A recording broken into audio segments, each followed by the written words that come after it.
بسم اللہ الرحمن الرحیم۔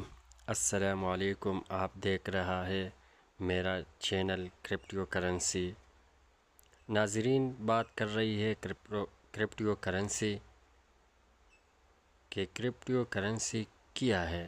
اصل میں کرپٹو کرنسی ڈیجیٹل یا ورچوئل کرنسی ہے جو انٹرنیٹ پر استعمال کیا جاتا ہے۔ یہ عام طور پر روپیہ یا ڈالر کی طرح کسی حکومت یا بینک کے کنٹرول میں نہیں ہوتے۔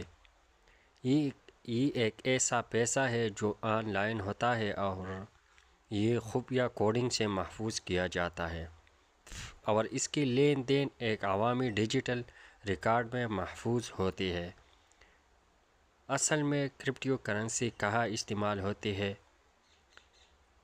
یہ آن لائن خریداری کے لیے، سرمایہ کاری کے لیے یا بیرونی ملک کرنسی بھیجنے کے لیے استعمال کیا جاتا ہے۔